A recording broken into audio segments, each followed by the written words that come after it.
Welcome, everybody, especially all you faces in the club for our Friday night meeting. For those of you who are at home, the club room is like really full. And where are you? So we were just talking about how the pandemic changed things. And, you know, we are photographers helping photographers, but we are really a community helping photographers. And I just invite those of you at home tonight, for those times you can make it, to come in and join the community. So a few things before our presenter tonight, just reminders of things coming up. We've got our Friday night meeting on August 25th, An Accidental Journey into Fine Art and Conceptual Photography by Heather Evans Smith. And I've kind of read parts of this, and it looks to be an extremely interesting evening. We have a black and white competition coming up September 1st. And as always, about 10 days before that, next Wednesday is the deadline, because you've got to upload that for projection to the Shutter Score. And then the clubhouse is usually open. Kim, our vice president, does a great job of getting Friday night presenters, but we didn't have anybody this September 8th, but those of you who didn't see Gabe Wasilko on Landscape some more, we're going to rebroadcast that, but the clubhouse will be closed.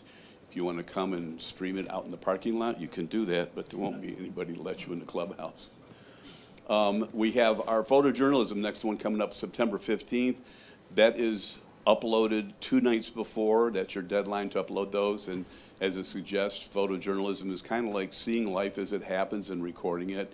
It is not a competition. It's just a great time to share images that you have taken and get some critiques from fellow members. And the air show is sold out. I do have tickets up here tonight, and when the club room is open before the air show, the times we're open, you can come in and pick up your tickets if you don't have them yet. And Back to the Wild, probably one of our most popular field trips, on September 10th, and I don't think they put a limit on that, so that would still be open. And our SIG meeting, September 7th, Dave Bush, who always runs our SIG meetings, took a trip on Route 66, so he's going to share his images and things to look for and things to, I guess, not waste your time looking for. And our SIG meetings are one of the, if you've never been to one, they're probably the most attended compared to before the pandemic. So we get a lot of people coming to that, and it's, you can break out, and after he does his presentation, we can break out into groups based on camera brand and share with each other on things you might want to learn about your camera. All right, here it is, guys. We got a party coming up. It's party time. August 26th. It's going to be here, rain or shine. Richard said it's not going to rain at the air show. I'm going to say it's not going to rain for the party, okay? But if it does rain, we're still going to set up inside. Games, we're still collecting things for games. It's a potluck, but if you don't want to bring something, you can pay $15. You need to RSVP to info@clevelandphoto.org. And there are still, till the end of this month, Pixel Connection, we're kind of collaborate with them on various things. They're doing discounted sensor cleanings. I think they're $19.95. There's more information on that on the website. You have to sign up through our website to get your sensor cleaned. And then John Soraya did this some years ago. He's doing a portraiture and lighting course. It was very popular. It's a 3-day session, 10 a.m. to 1 p.m. on Saturdays. It's limited to 15 students. I'm kind of surprised it hasn't yet filled up. But if you've been to the fundamentals or remember fundamentals, John does just an awesome job for that environmental portraiture portion of our fundamentals. And that's kind of just to whet your appetite on what he's going to do for this whole course. And our schools are firing up. So Fundamentals of Good Photography, August 30th. That's on Wednesday evenings from 7:30 to 10. Lightroom is September 11th. I think that starts at 7:15. And then Photoshop is on Saturdays from 10 to 4. And sign up, of course, through our website. We need some volunteers. We're always needing volunteers, but for our exhibition committee, or exhibit committee, they're saying that this is not a lot of work. It's just they need help framing and looking for venues and helping with setup and breakdown and so forth. Again, at info@clevelandphoto.org. And there is an exhibit right now going on in Brunswick at the Brunswick Library if you wanted to see one of our exhibits. So as always, you can go to our website. I highly recommend, look at the website, and also I think probably everybody here gets our snapshot that has a lot more detail than what we're doing here tonight. So I was going to do a like an intro for Kolman Rosenberg, and I realized I didn't have enough time. But Coleman's been a member. I think you probably have been a member for more years than anybody else. I wasn't going to call you our oldest member, but so Might be that too. I don't know. all right. So I'm not going to bore you anymore. I'll turn it over to Coleman. Thanks, Chris. Good to see such a great turnout tonight.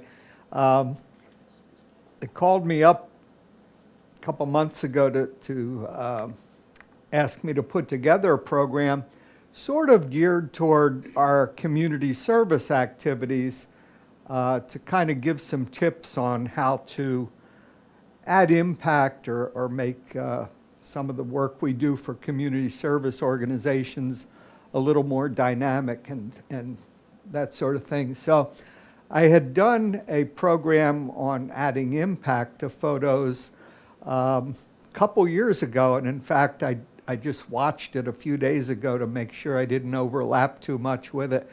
And it turns out it was maybe one of the first programs we did after the pandemic started. And I opened up that program by saying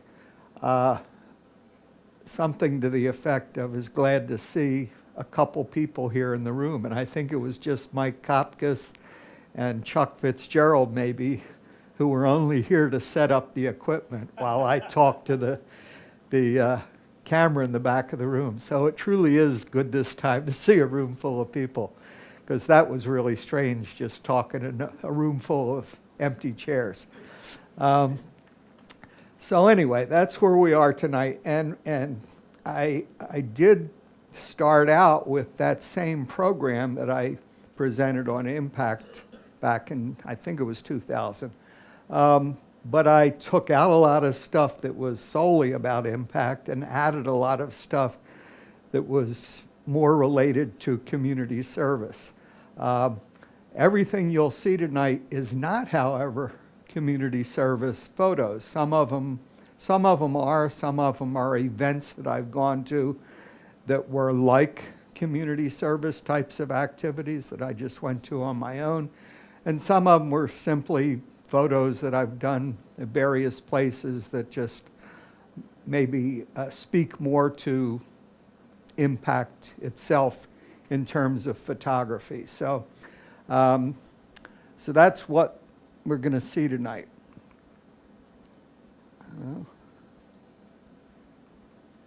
The remote's not working. Huh? Yeah.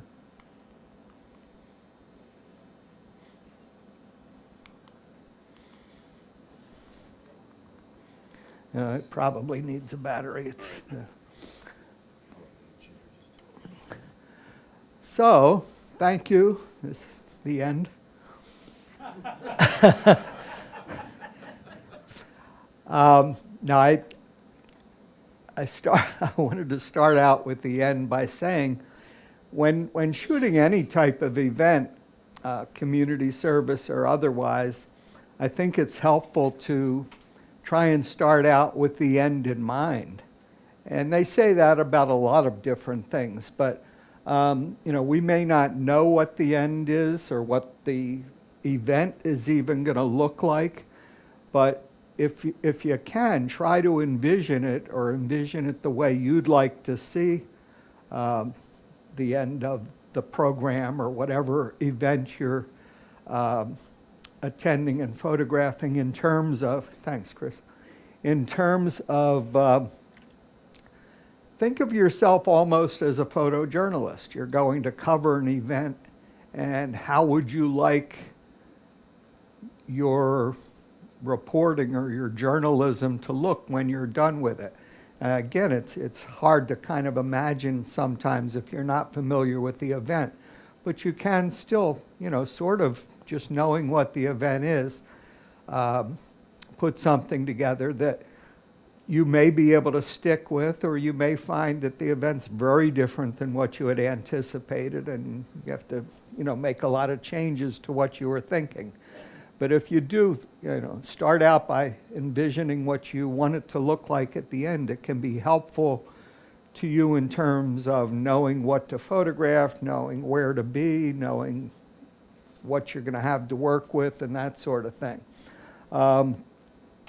Think of the organization that you're working with more as if you were shooting for your boss, that it was your job, and you're trying to satisfy that boss and just do a good job. Think about what would they want as an organization? What are they expecting from you as a photographer? How do you want them to feel upon seeing your results and your work? Keep those things in mind so that you keep, you sort of want to push yourself to do your best work. And how do you want to feel when you're done with the project as well? So put a little historical perspective to impact in general. Impact, I think, is the most important thing in judging a photograph, and I'll come back to that in a few minutes. But over the years, I mention this quite often. When I was a kid, my dad used to subscribe to Life magazine. And even as a young kid, I used to come home from school, and I used to come on Thursdays. I distinctly remember it came in the mail on Thursday, and I was the first person to look at it, like 7, 8 years old. I wasn't into photography until I was away at college. But I was into looking at photos in Life magazine, and many of them have stuck with me over the years. So photos that have a lot of impact do stick with you. And I'll just talk about some photos that were powerful enough to, in some cases, change history. Lewis Hine was a social worker who, in the early 20th century, began to photograph a lot of primarily kids working in these horrible jobs, coal mining, oyster shucking, knitting mills. I'm not sure what that was, but he started photographing these kids working in these jobs and other types of work, not just kids, but it had the power to really change the laws in this country. Laws were passed to protect children in the workplace, and a lot of that kind of stuff disappeared. This is a photo that always stuck with me. This was one of, within a day or 2 or 3 after Franklin Roosevelt died. This was a U.S. Navy, he played in the Navy band, and Franklin Roosevelt's body was passing through this town on the train, and he was playing the, did I say harmonica? I meant accordion if I didn't.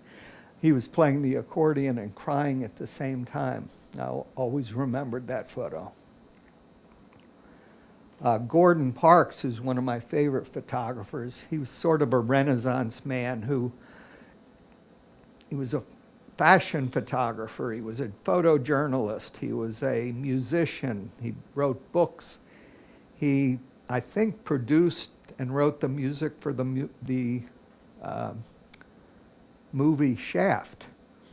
And many of his photos were very powerful. This was one that was later called American Gothic. It sort of looks similar to that famous painting American Gothic of looks like a farmer and his wife standing in front of a Gothic-looking building, and he's holding the pitchfork. This woman, Edna Watson, I believe was her name, was a cleaning woman at the U.S. Capitol, and he did a whole series of photos on her, and this was probably the most well-known. He also did a project on this young kid from Brazil by the name of Silvio. And Silvio lived in a cardboard and wooden shack on top of a garbage dump.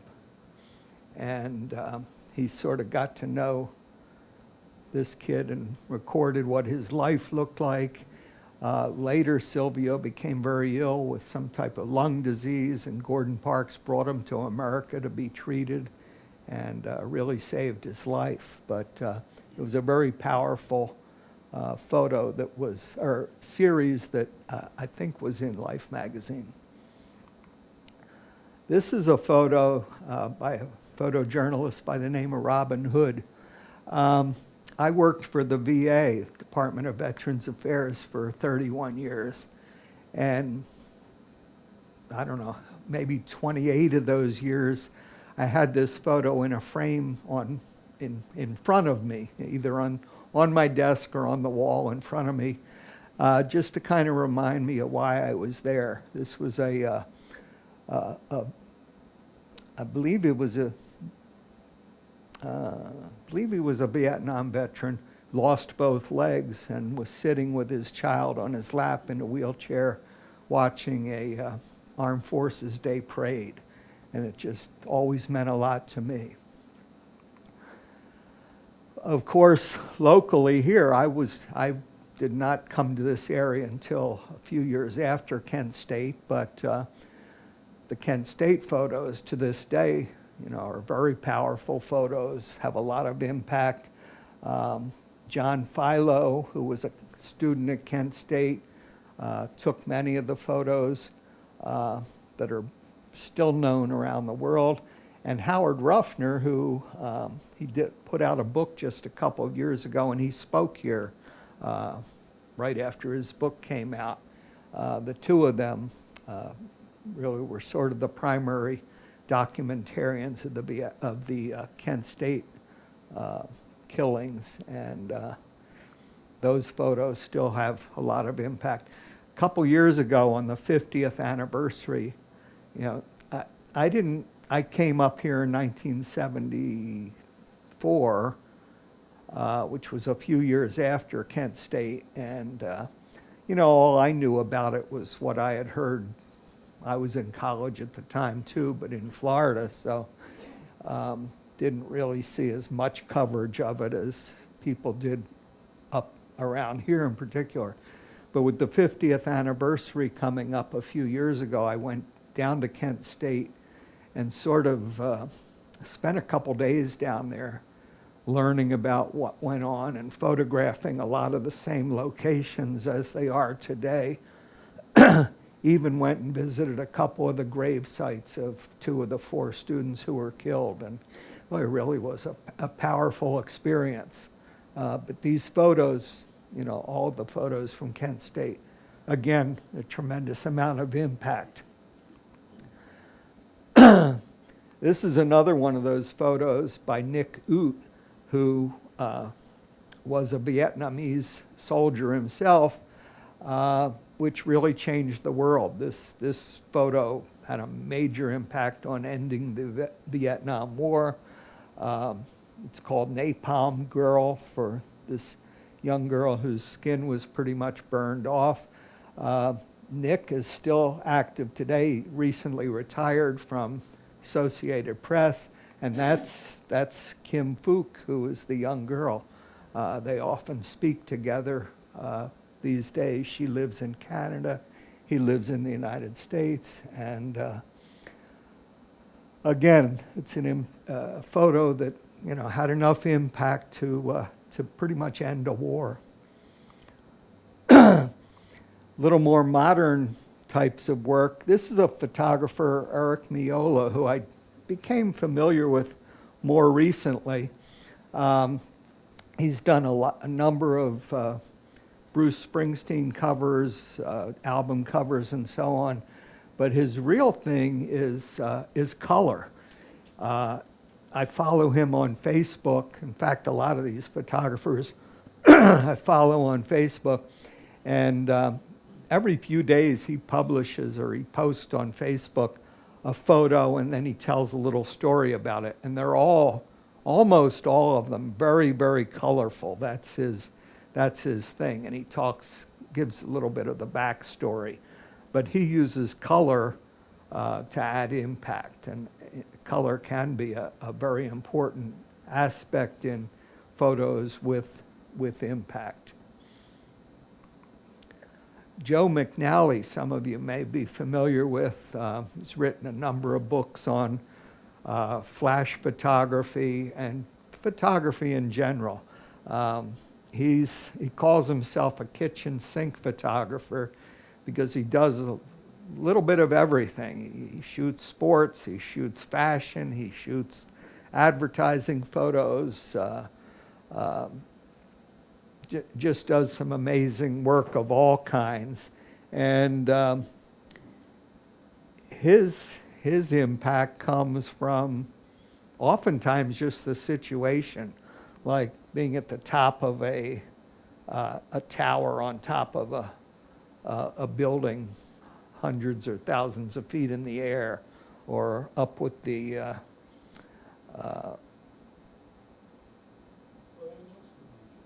the Blue Angels. I always get the two groups mixed up. Or just, this was a shot that he put together for, I think, a Nikon ad actually, but having a lot of impact. Annie Leibovitz, a predominantly portrait photographer, but she does it like nobody else. She comes up with these incredible setups for a lot of celebrities. Here, Demi Moore, Queen Elizabeth, Whoopi Goldberg. So again, different ways of adding impact to photos. So what would you say about those historical perspective photos? In other words, what was the common thread that applies to all of them in terms of impact? Anybody got any ideas? What's one thing they all have in common? Current event. Excuse me? Current event. Current event? Oh, okay. Seem to have a unique perspective. A unique perspective. Gives you an Okay. emotional reaction. That's what I'm looking for, is they all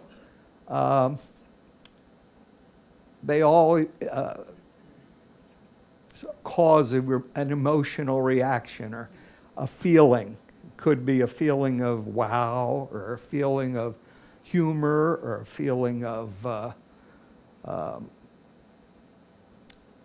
all sorts of things. Actually, we're going to talk about some of them in a moment. But they get to our emotions. They make us feel something. So here was a quotation by a gentleman by the name of Peter Adams. Great photography is about depth of feeling, not about depth of field. Okay, so depth of field can help getting that depth of feeling, but it's the depth of feeling that makes us remember a photo. Joan Miro, a Spanish painter, said, "You can look at a picture for a week and never think of it again, or you can also look at a picture for a second and think of it all your life." And that's how many of those Life magazine photos and some of the ones I've just showed you were for me. Those are the photos that I looked at as a kid, some of them, and remember to this day. They still evoke an emotion in me, some type of emotion.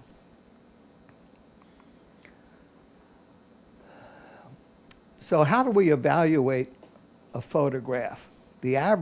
From the average person's perspective, they just don't, they don't want a photo to be boring. If it's not boring, they'll probably say, yeah, that's a pretty good photo.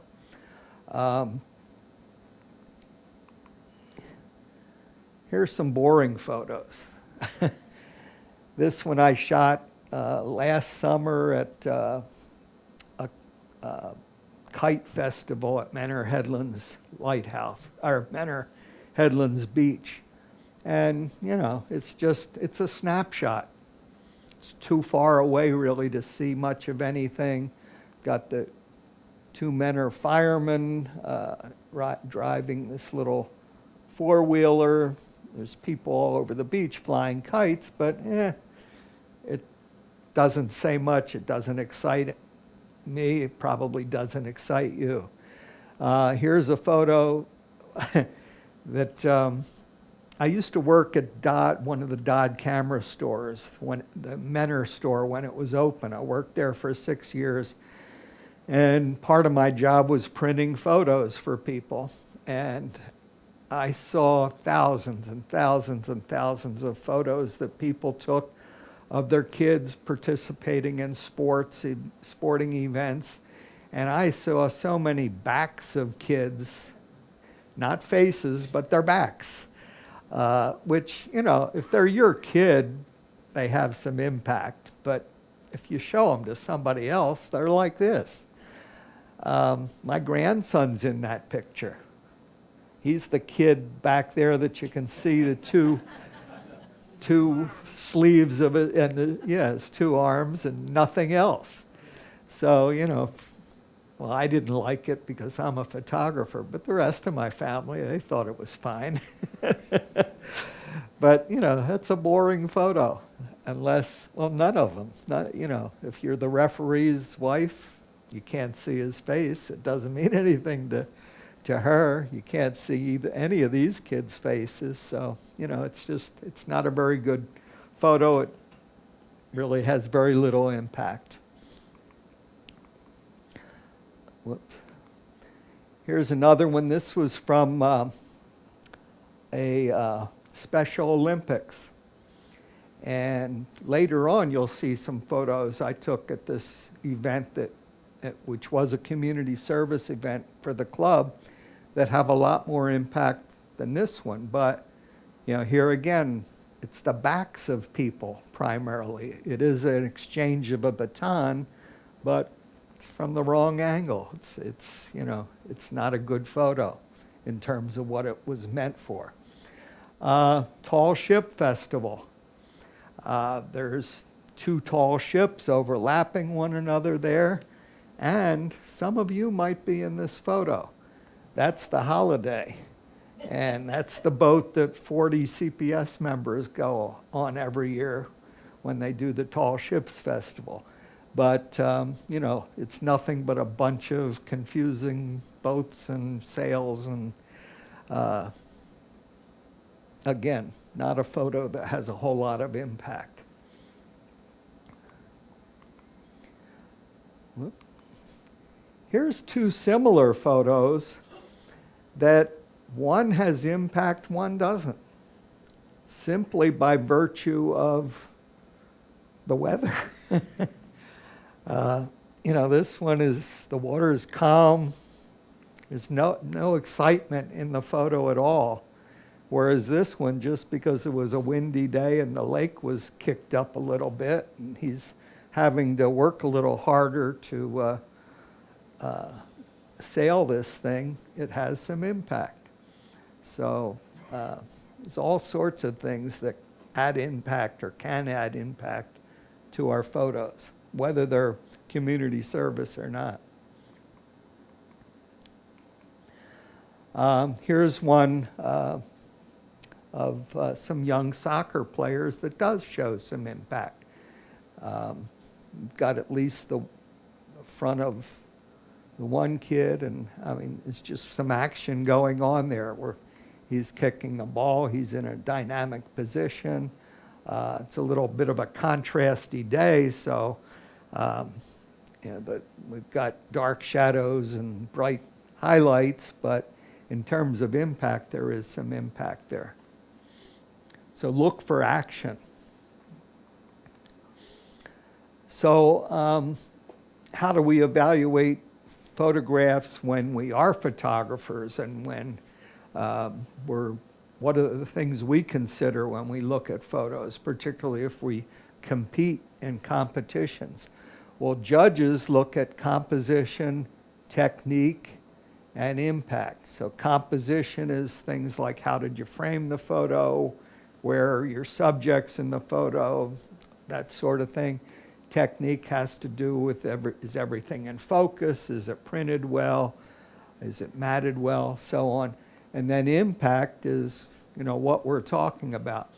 And I have to admit, as a judge, I've judged B competitions here, and I've judged at other clubs, and I'll have to admit, and other judges have told me the same thing, impact is the first thing that hits us when we look at a photo when we're judging it.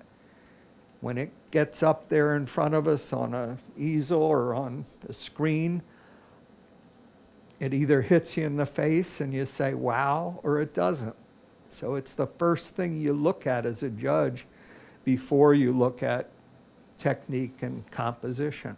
Composition might have something to do with the impact, but it's that overall impact that kind of carries the most weight, I would have to say. At least it does for me. So David Allen Harvey, another photographer, said, don't shoot what it looks like, shoot what it feels like. Again, getting to the emotions. Those are the things that make for powerful and impelling photos. Sometimes we'll see photos that have impact and lack the other. They lack technique, they lack composition, and yet can still be very powerful. This was a famous photo from the landing at Normandy on D-Day by Robert Capa. Photos not in focus. There's too slow a shutter speed, there's motion blur, and on top of that, back in those days, they had to send the film back to New York to be processed, which took a few days or at least one day by airplane. And when these rolls of film that he sent back to New York to be processed were processed, whoever was working in the lab ruined a bunch of them. So this was one of the few photos that actually was able to be printed. But yet it's an iconic photo because of the impact of it. Even though it lacked composition, it lacked technical perfection. This is another photo by a photojournalist by the name of Stanley Foreman, who was covering a fire in a building. I think it was in Atlanta, I believe. I'm not quite sure. He was photographing this, and this woman and child were in the process of being rescued. There was a ladder up to the fire escape that they were on. He was photographing it, and suddenly the fire escape separated from the building. The two of them went falling, and he was just able to capture the photo. He's lucky that it all fit in the frame. So again, it has a lot of impact, but composition-wise, you wouldn't call it necessarily a good photo, but it certainly had impact. Unfortunately, the woman died. The child landed on top of her and did survive, but it was a tragic kind of thing that he was just fortunate to be there and ready to take the photo. This is a photo of, if you've been around a long time in the club, you might have heard me talk about this quite a few years ago, but one of the community service activities that I've worked on many times has been the homeless stand down. And that's an event, if we get back to doing it, they've had some changes in who's been running it. which has changed how we've had to look at it, because it used to be a nonprofit activity. Now I think it's run by a profit-making corporation, which we don't do community service for, but never know what'll happen. But anyway, even if we don't do it as a community service project, you might want to look into it and volunteer to do some work with it yourself. But it's an event that happens usually every January, early in January, downtown, either at the public auditorium or the Masonic auditorium, where many different organizations come together to help out the homeless. And they'll have things like new clothing, haircuts, podiatry checks of the feet, two hot meals during the day, things for the kids. And we as a club used to participate by having a photo studio there where we took photos, took formal portraits of the homeless we usually had 2 portrait stations or little studios set up with lighting, and then we would print the photos right there in 5x7, put them in a little cardboard frame, and give them to the homeless people within a couple minutes after taking them. It was one of the most popular things that happened at the homeless stand-downs. People would stand in line for an hour or more to get their portraits taken. And then we also had, we had a photographer, we had a helper to help pose them, then we had a whole team of people, many of you in the room, who would print the photos, and we'd had runners run the memory cards from the photographer over to the printers, and we had roaming photographers that would roam around the room and the floor of the auditorium and just take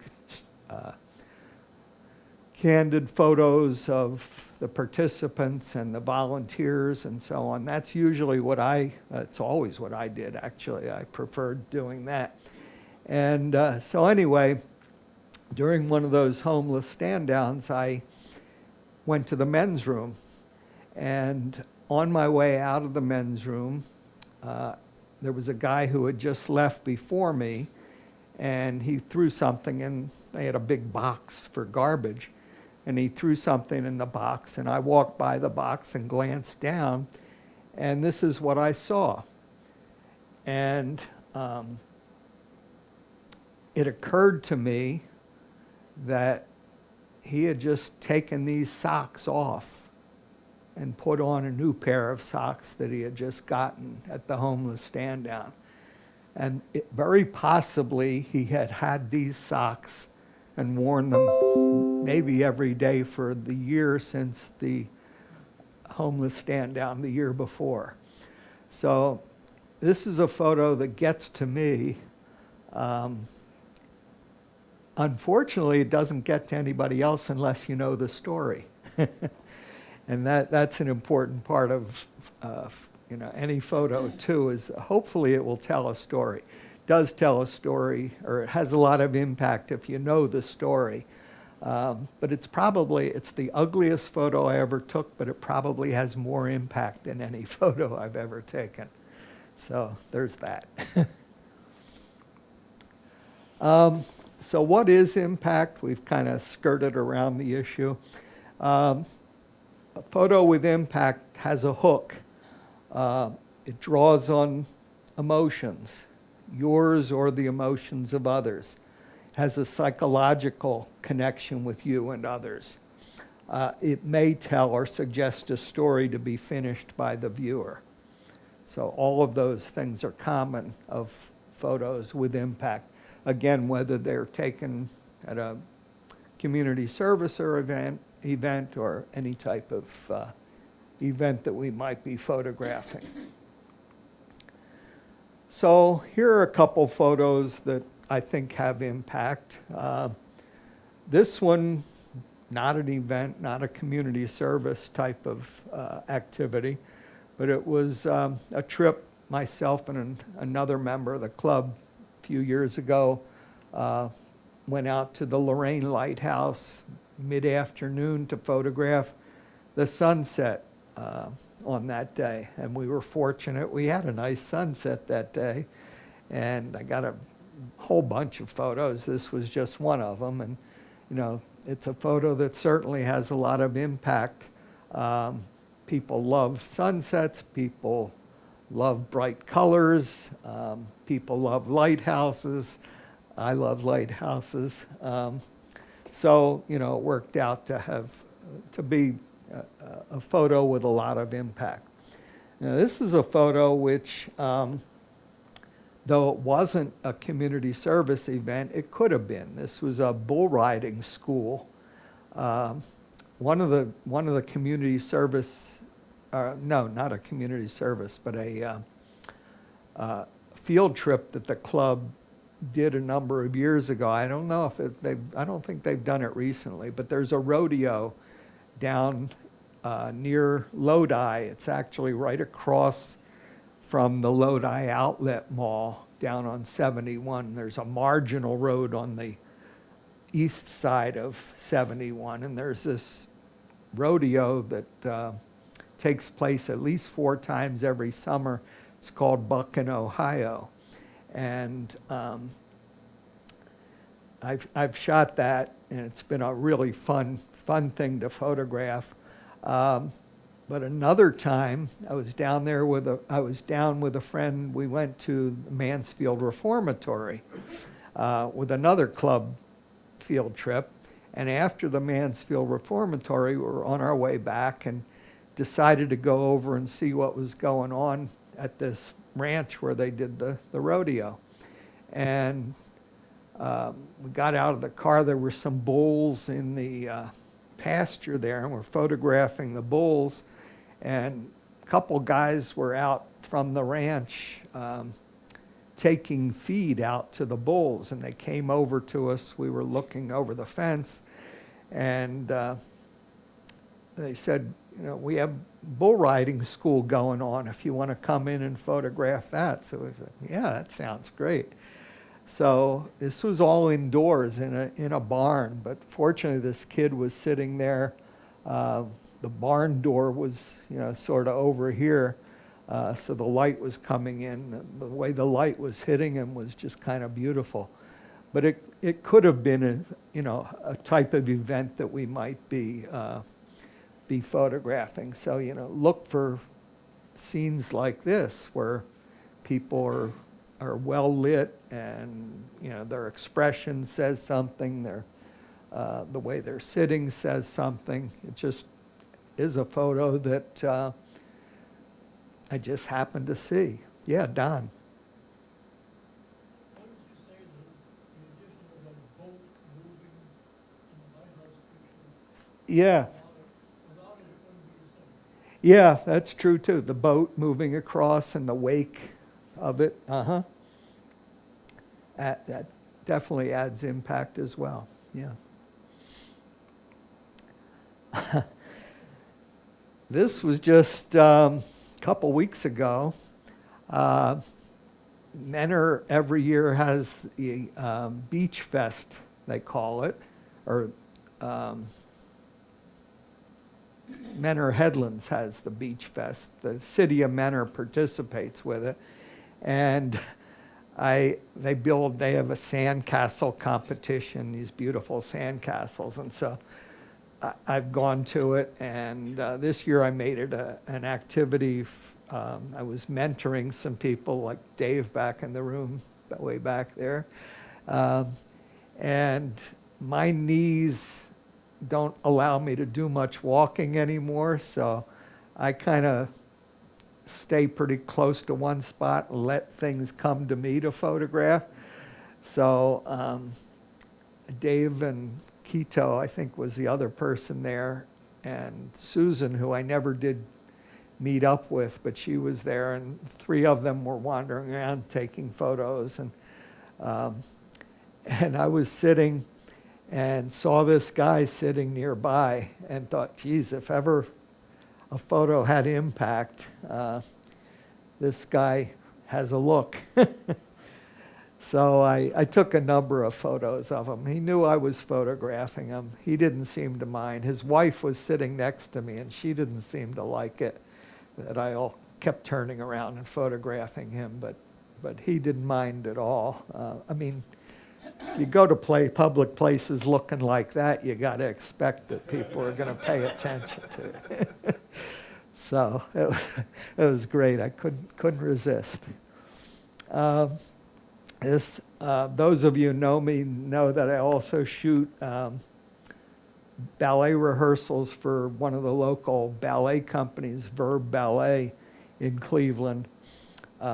Me and 3 other people they called on to. We're volunteers, so it's a community service project. It's not for the club, but I do it for them. And I get something out of it too. I get beautiful photos, and it's a challenge. I love a challenge.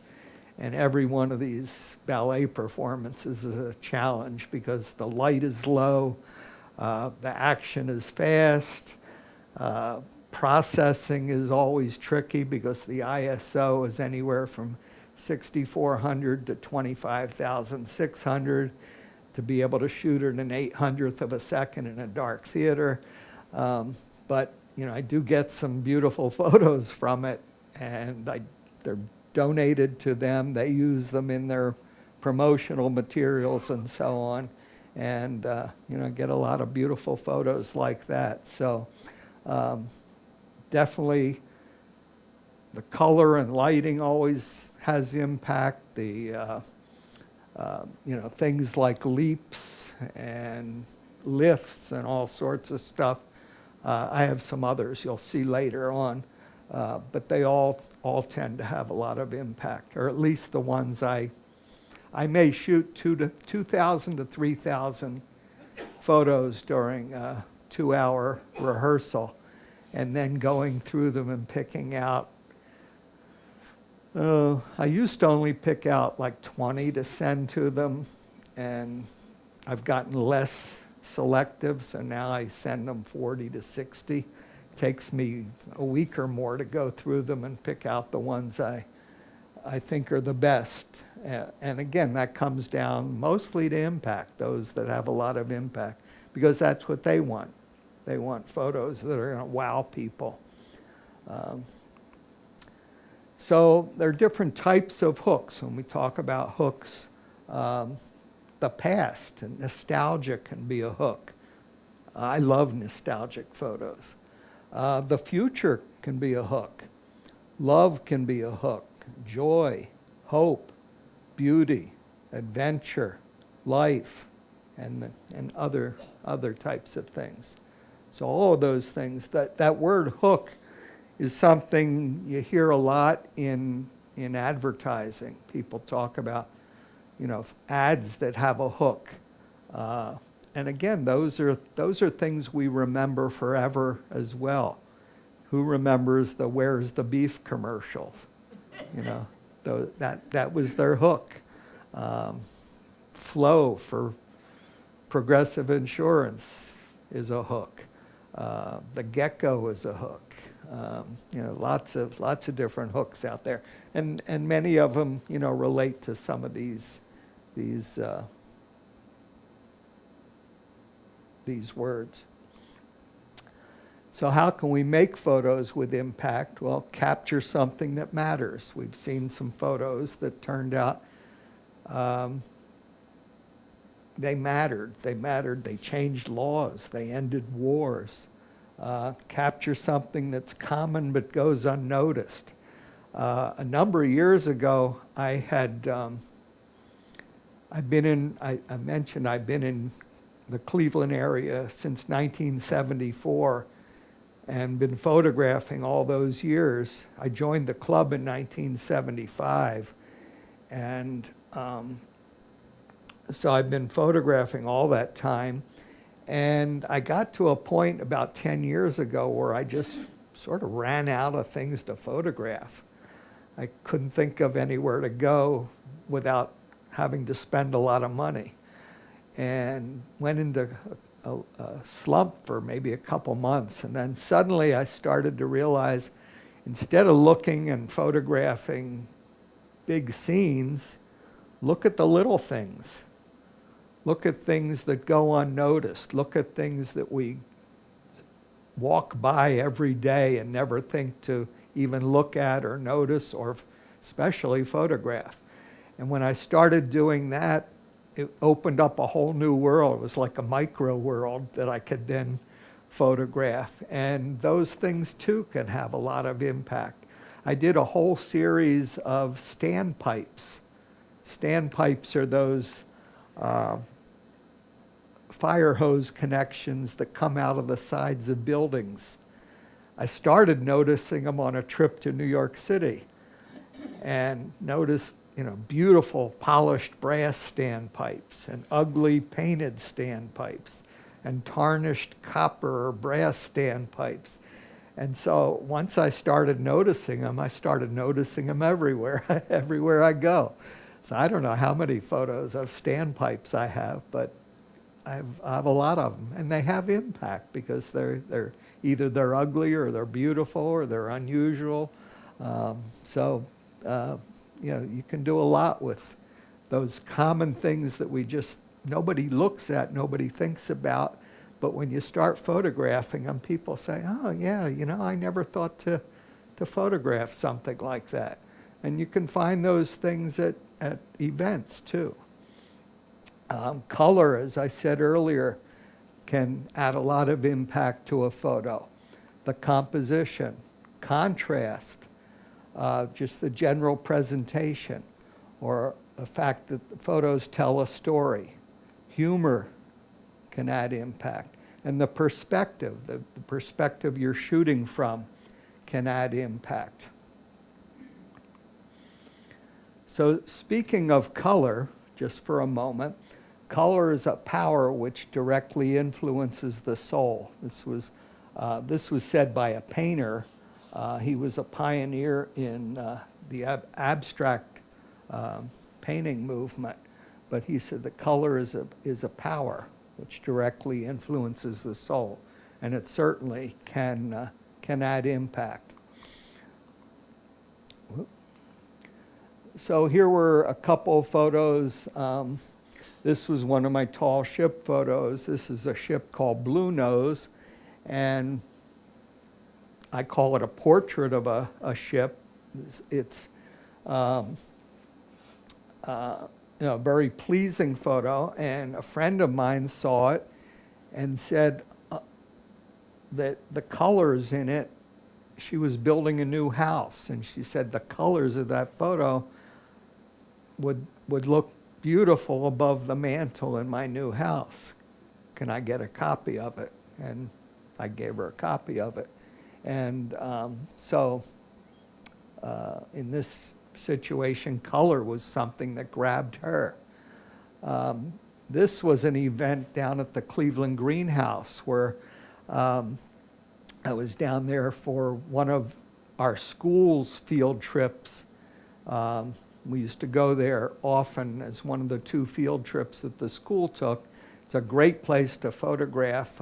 It's on East 88th Street, just up the hill from Martin Luther King Boulevard, right at the north end of Martin Luther King Boulevard.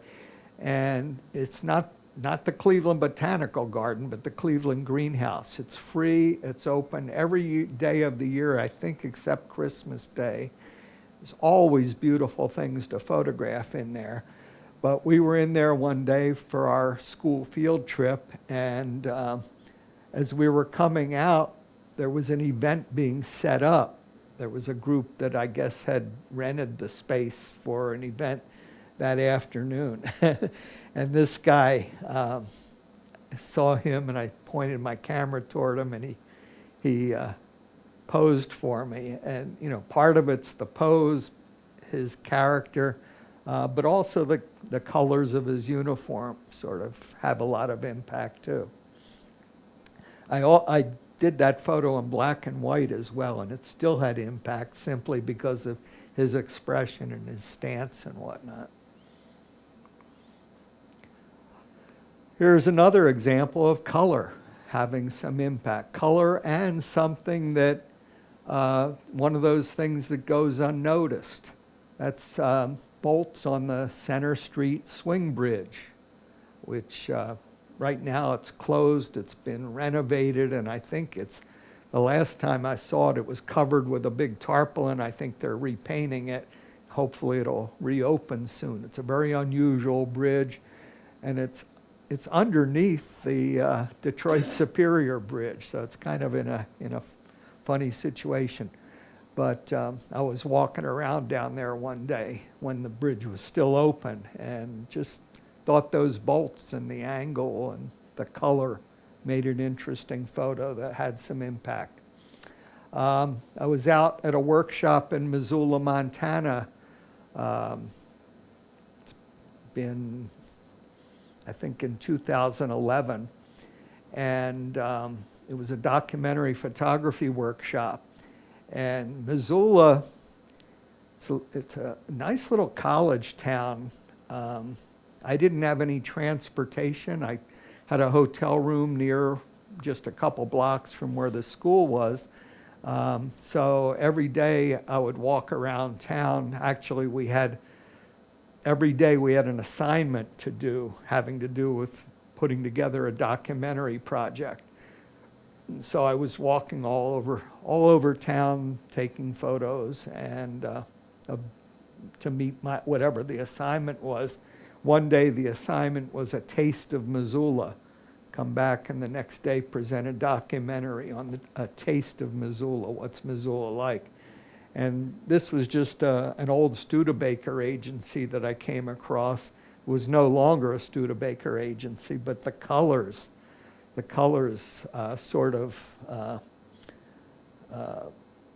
had a lot of impact to me, along with this billboard for Studebaker automobiles that was still painted on the side of the building, and these shadows of these lamps hanging over it. Just was a photo that I think has a lot of impact. If any of you artists as well as photographers, anybody in the room? Anybody familiar with the color wheel? Okay. Yeah, if you're not familiar with the color wheel, it's something to check out and read about. It divides our spectrum of colors into individual colors, arranges them in a wheel, and there's something called complementary colors, which colors that are opposite one another on the color wheel are called complementary, and they fit together, or they go together really well. And sometimes you'll hear the judges mention when they're critiquing a photo that a particular photo might have complementary colors, which tends to help it a lot. Complementary colors are also used a lot in advertising. Orange and blue are complementary colors, and it always reminds me of the old Howard Johnson's restaurants that had the orange roof and blue buildings. In a lot of advertising, you'll see the use of complementary colors. So this one is close. The blue and the sort of almost leaning toward orange brick of this building are similar to, or are basically complementary colors, so they go well together. Here's, again, complementary colors, the blue of the water and the orange sky. This was a photo I took in Fairport Harbor a number of years ago, not too many years ago, maybe 4 years ago maybe. It was a hazy, foggy evening. I was in the parking lot of this restaurant that's right on the lake, and I could tell it was daylight when I was there, but the sun was just about set, and the lake was kind of hazy, and I thought, let me stick around here a while and see. This could get to look pretty interesting. And so once it got dark enough for the light on this marker to come on, the horizon disappeared, where you couldn't tell where the lake ended and the sky began. And so I waited and eventually took a bunch of photos with the light, which again, also with the small aperture, you get that starburst effect, which adds impact to the photo. Here's red again, and that red color has impact. And this was another example of, instead of photographing the whole thing, going in and photographing part of something, which adds, I think, adds more impact than the whole car. This was at the Jazz Age exhibit at the Cleveland Museum of Art a couple years ago. The car was interesting as well. It was an old classic, I forget what, Stutz Bearcat or something like that. But this just section of it had a ton of impact. An old diner. This was down in Lexington, Kentucky. But the color, as well as, again, an example of some nostalgia that kind of gets to people's feelings. Here's another. I have a thing for portions of red cars. I'm going to let you read this. This was something that Eric Miola, the photographer I mentioned a little while ago, who his main thing is color. I'll give you a minute to read this. It's kind of interesting, and it particularly refers to red.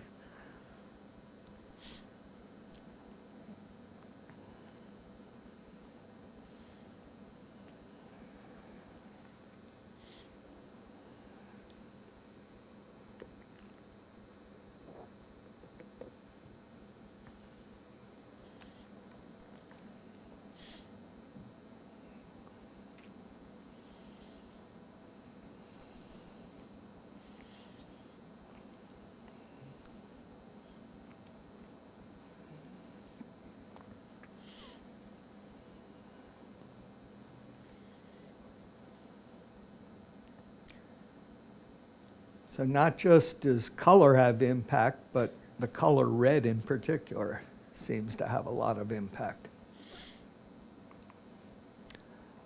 These were some photos taken at, this was the Blossom Time Balloon Festival in Chagrin Falls.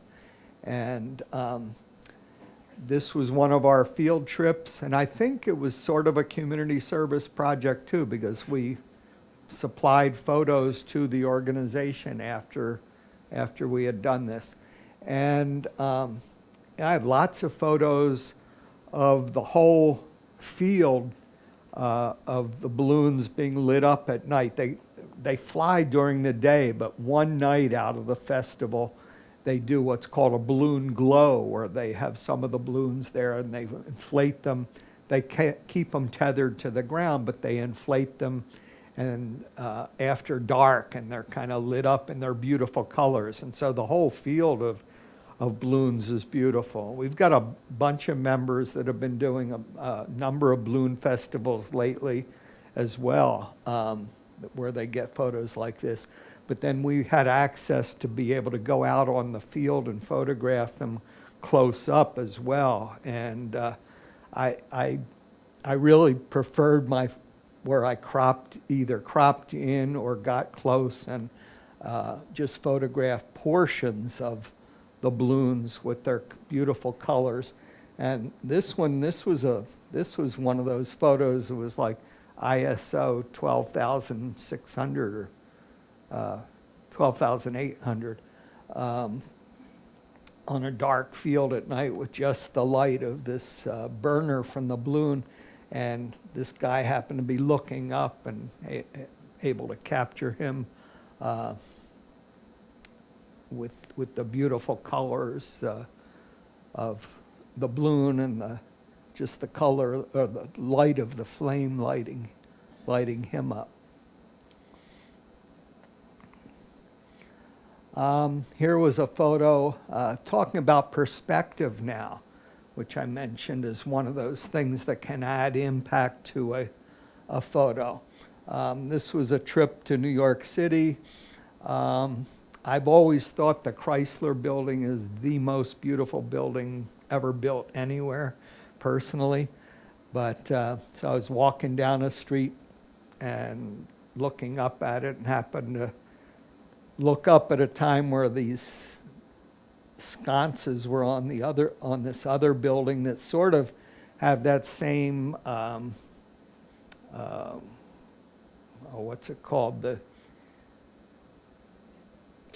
was on the tip of my tongue. That sort of style of architecture and design that the Chrysler Building, what was it? Art Deco, Art Deco, and these kind of mirror it. So it was a photo that I thought had a lot of impact. Here again, weather conditions. This is a photo that a lot of Clevelanders have gone out and taken when the conditions were right for it, of the waves breaking over the Cleveland West Pierhead Lighthouse on a kind of very windy day.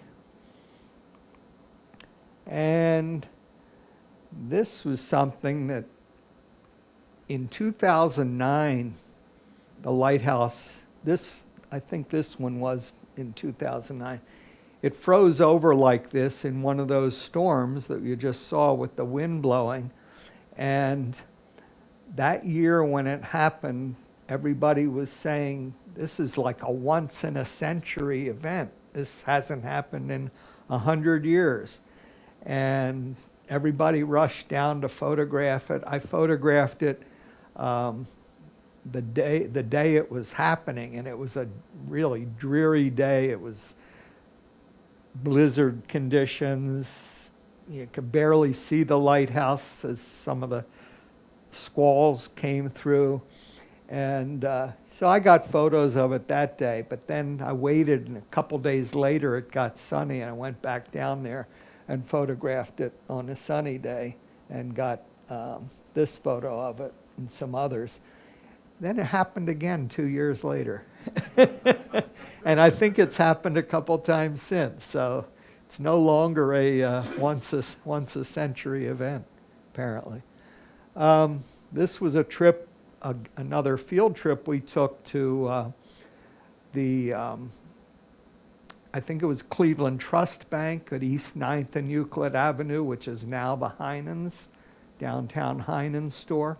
We got to go in there before it was converted to the Heinen's and take a tour of it. And again, this isn't a community service type of photo, but it is a photo that talks about impact again. And in this case, it's just, a very small part of something that otherwise might go unnoticed.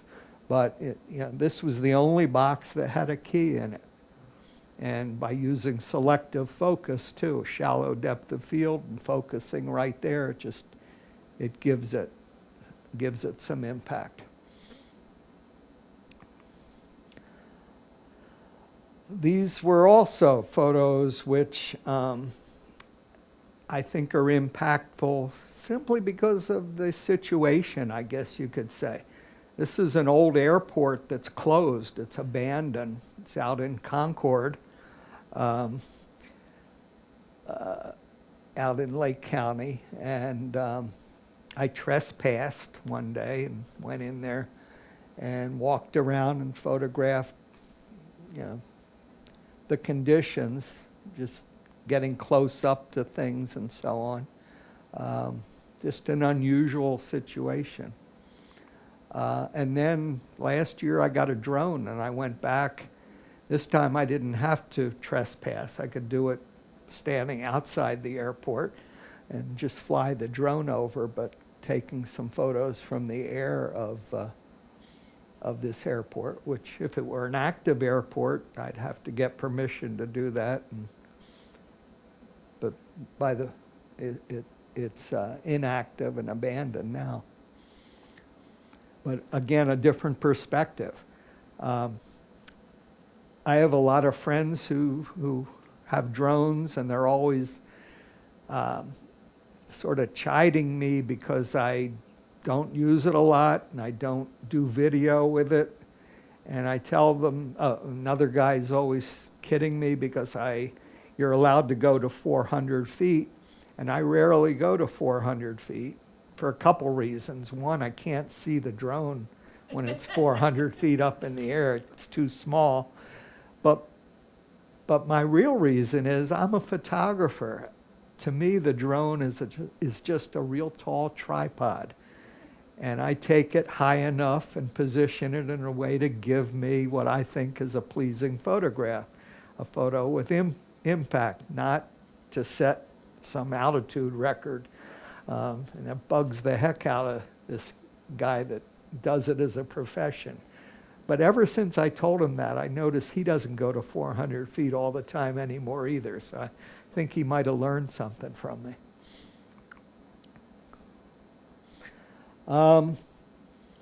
These are some photos, again, that have, I think, a lot of impact. This one breaks all the rules of photography in terms of a photo that's busy. And yet I've never gotten that critique of this photo, other than I know myself it's a busy photo. But it's down in the flats. It's looking down, I forget the street. It was East something and Harrison or something. Anyway, I think it holds together because it should look busy. It's that kind of place. It's, you know, all kinds of wires and poles and a bridge, 2 bridges. And it got into an exhibit. And then I had a lady buy a copy of it from me simply because her grandfather used to work for Nickel Plate Road Railroad. And she saw it in the exhibit and wanted to buy it as a gift for her grandfather. So it has some impact. And then talking about nickel plate, the NPK 765, which is a locomotive that comes into Cleveland almost every summer for a couple weeks' time. And when it does, all the railroad fanatics race around town trying to get photos of it and see it. And all the photographers do the same thing. Everybody runs around trying photographing at different places. And the first time I photographed it, it was by accident. I happened to be at that Zaley's Farm Market on, was it Riverview Road in Peninsula. I knew it was in town, but I wasn't about to go chasing it around. One thing I don't like to do is photograph same thing everybody else is photographing. So if everybody's out photographing the train, you'll find me somewhere else. But anyway, so I was at the farm market buying corn, and I heard the whistle blow, and I thought, oh, I guess it's coming by. And right across the street was a bridge. We're on the railroad track. And so I walked across the street, waited a few minutes, came by, and I took some pictures. A few years later, came back, and this time I did purposely go to shoot it, but I went and found a place where nobody was around so that I could photograph it without having to jockey for position where a lot of other people would be blocking my shot or in the shot or that sort of thing. And it was a neat place because you could kind of see it coming around the bend as well.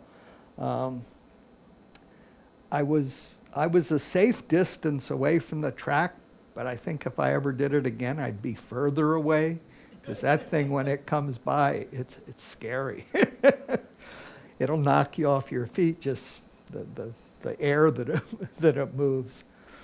But anyway, it's a photo that I think, again, has a lot of impact. And, it's kind of unique. Here's some other just unusual perspectives, and that's what we're talking about here. This is a old ship called the Alpina. It's the oldest still operating freighter on the Great Lakes. It's been operating for 81 years this year, and it's a beautiful ship. Or they call them boats on the Great Lakes. They're not ships, they're boats. But the Alpina is unusual in that it's painted yellow, yellow above and this red in the bottom, but it sometimes it winters, it lays up for the winter here in Cleveland. So I went down and photographed it down in the flats a couple winters ago, and took some, typical photos of it, but I also wanted to take some more unusual photos that would have some impact, more impact. And so this was one of them, just photographing the bow of it with the anchor chains running down through the ice. This was another one of the Great Lakes. Most of them carry ore or coal or salt coming into or going out of Cleveland. And when you see them up close and see the condition of them, you really gotta wonder. This one's really, really beat up. And they're all old. They just built, last year they built a new one. And it's the first new one they've had in years, called the Mark J. Barker, I think it is.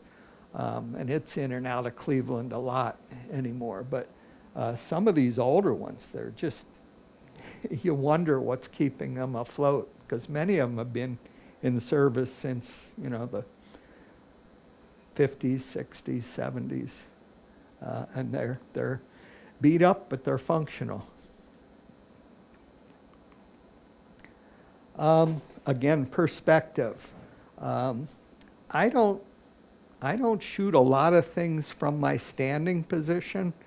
I mean, if there's something like those boats, I was standing up, but a lot of times I'll get down low. We saw also get up really high and change your perspective by shooting from a drone or something like that. But I also try to get down low and shoot from unusual perspectives. So here at the Chalk Festival at the Cleveland Museum of Art, I crouched down. I used to get down on the ground. I don't get down so much anymore because I don't know if I'll be able to get up. But I do try and change my perspective a little bit. Here again, shooting up at this trombone player. This was during that same Chalk Festival.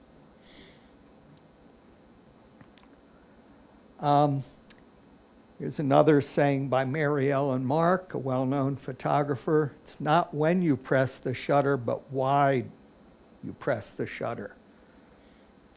Keep that in mind. So many of us, and I do it too, I'll photograph, everything in a particular situation.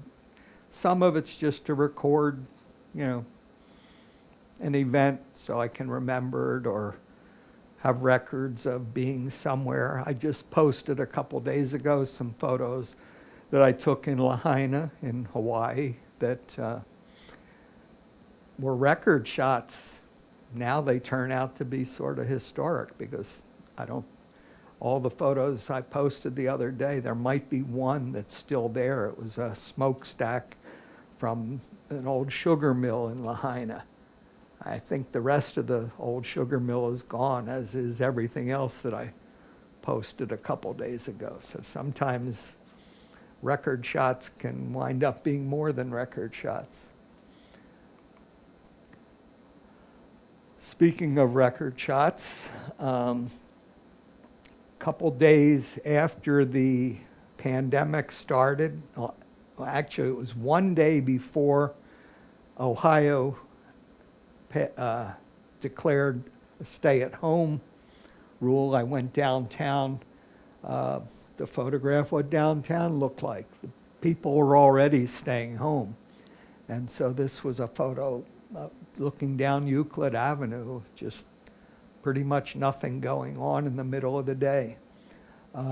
Here's a shot of the steel mills off of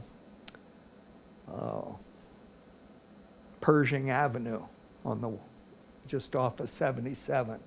And of course, the Guardian statues are something that always had a lot of impact in Cleveland and now have even more impact in Cleveland. When I took this photo, never would have considered the fact that eventually the baseball team would be named the Guardians. But here are some more that I took a number of years ago of the Guardian statues, and they do have a lot of impact. And again, more so now. Okay, earlier I talked about this homeless stand down, and these are some photos from the homeless stand down that certainly have a lot of impact. I think I missed mentioning here, I wanted to talk about that black and white images also can have a lot of impact. So these are some black and white photos of the homeless stand down. And of course, this is the homeless stand down. And just the look in her eyes, to me, grabbed me. This was actually at a event on Public Square. It was a protest demonstration a couple years ago, and to me has a lot of impact. Those of you also have been around a while might remember in 2009 I had the great fortune of being contacted by somebody from ESPN to do some still photos for a story that they were doing here in Cleveland on two young men from Lincoln West High School. And these were some of the photos I took. They wound up doing a 16-minute piece on these two young men, D'Artagnan Crockett and Leroy Sutton. D'Artagnan is blind, and Leroy was a double amputee. He was run over by a train and lost both of his legs. And ESPN had heard about them. They were wrestlers at Lincoln West High School. And the young lady who was the producer was from Cleveland. Her father had heard about these two young kids and contacted her and told her she might make a nice story. So she came into town and she decided to do a story, and she looked for a photographer. Somehow she found me and asked me if I could do a certain style of photography that somebody else had done a story about a basketball player that she directed me to, and said, take a look at this and see if you can do photos like that. And I said, yeah, sure I can. So she came into town 4 different times, and I did photographs along with a whole team of videographers and suddenly forgetting the guy's name. They have a guy who sort of is one of their anchor people or narrators on stories. So they came in and they did interviews with D'Artagnan and Leroy, and I photographed them on 4 different occasions doing lots of different stuff.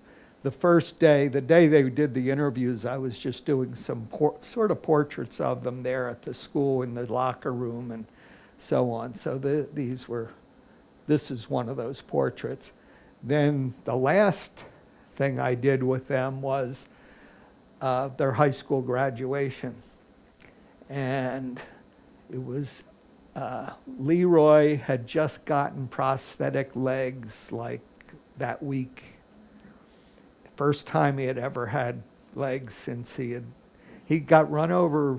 I think he was, I want to say 9 years old. So he had gone without prosthetic legs for about 8 years, something like that.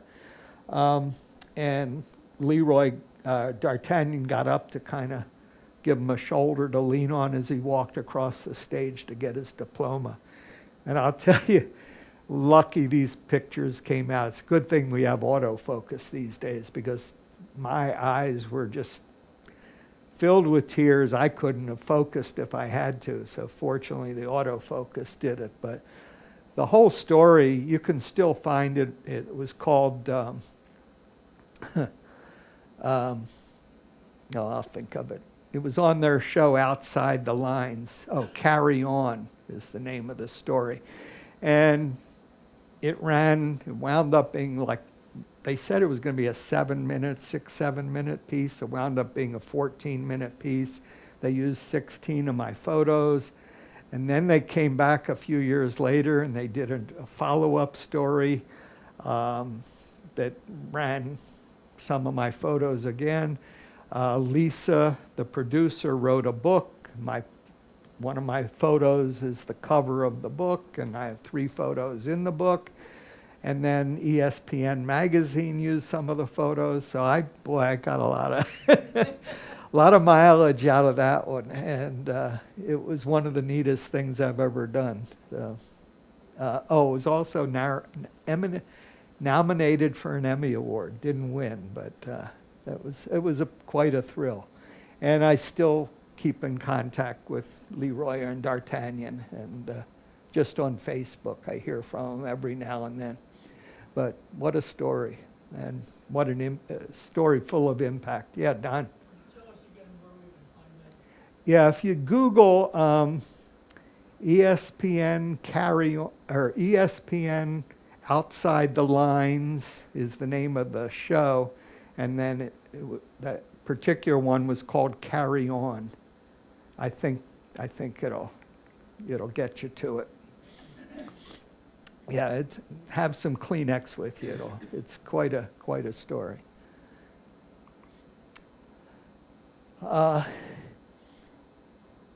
Eve Arnold, another very well-known photographer, said, if the photographer is interested in the people in front of his lens, if the photographer is interested in the people in front of his lens, and if he's compassionate, it's already a lot.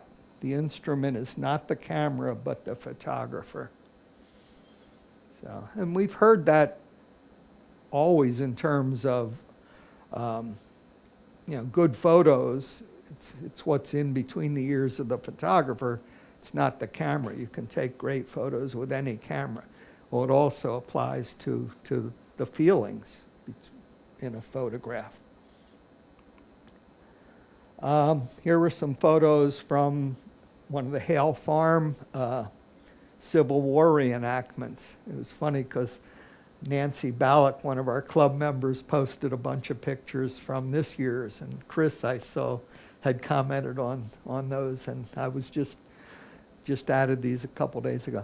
So this was a photo while the battle reenactment was going on in the pasture. This was, I think, the first time I had done it, and it was raining, and I was kind of trying to hide under a tree or stand under a tree, and it just was fortunate that where I was, this lady from Hale Farm who was dressed in some of the historic costume, walking across this pasture picking Queen Anne's lace flowers, and wound up, I took a photo of her and wound up loving the photo. It just was it's always one of my favorites. Has a lot of impact. It draws on nostalgia and a lot of emotions. Then this is a photo that sort of has impact, but I don't think it's a great photo, simply because I was in the wrong place.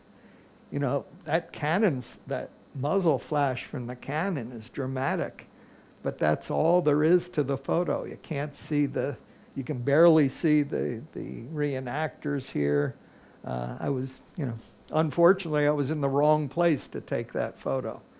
Could have had a great amount of impact and been a really good photo had I been in a better position, but it just isn't.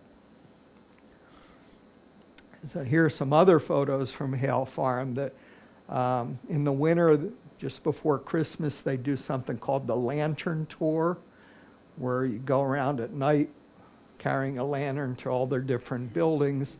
And these were provided, when we first started going to Hale Farm, we were going as community service projects. So these were all shot as community service projects, and we would provide them with our photos. Now they don't do that anymore, but one of our members, Nancy Ballack, sort of has become their official volunteer photographer, and she does some incredible, beautiful work of all the events at Hale Farm. But these were some photos. This is another really challenging event because all these photos were shot with nothing but candlelight. So again, my ISO was really, really up there to be able to shoot at least a 60th of a second under just candlelight. And this was in a building they had set up as a general store.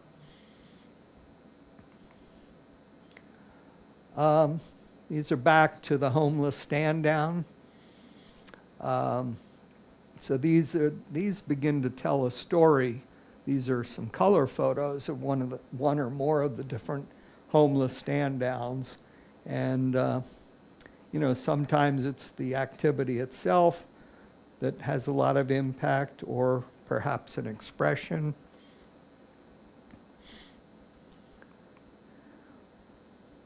When I see families there with kids, that really gets to me. And there are a lot of kids there. It really, it's really something that gets you thinking.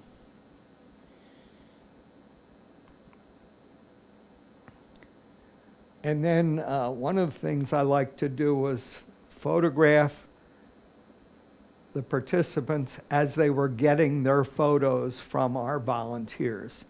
So these are all photos, and they would show me. Here's a picture that she just got of her kissing her son on the side of the head. Here's a lady looking at her portrait. And you can see how thrilled they are with them. One of the things, one time, one of the gentlemen said to me, something to the effect, he looked forward to getting his photo. You see a lot of the same people year after year at these. And he said to me, I look forward to this every year because I can send this photo to my mama and let her know I'm okay.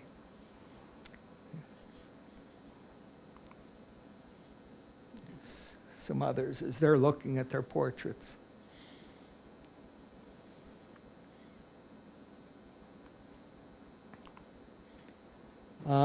Here's some photos, just any type of activity that you might be participating in.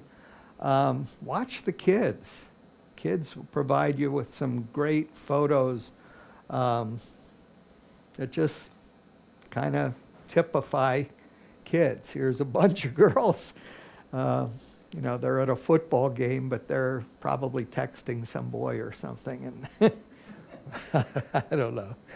And this young kid just said boy to me.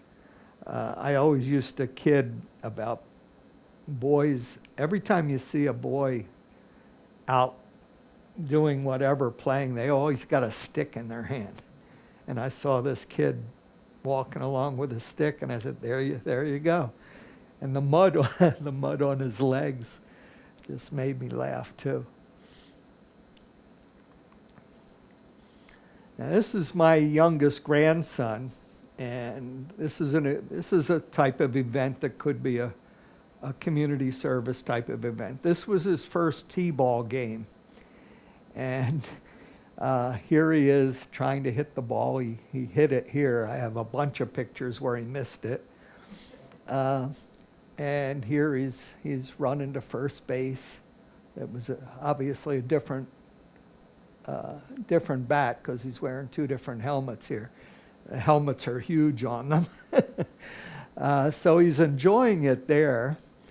And then this picture just makes me laugh because he's on second base, and I don't know what he's saying to this coach, but the coach is laughing. And I asked him later, I said, after I saw this photo, I said, what did you say to him that made him laugh? And he couldn't remember. He couldn't tell me. But it makes me laugh every time I look at it, thinking, what was he saying to him to make him laugh? But this is what typically you see at a kid's t-ball game. The kids could care less about what's going on at the game.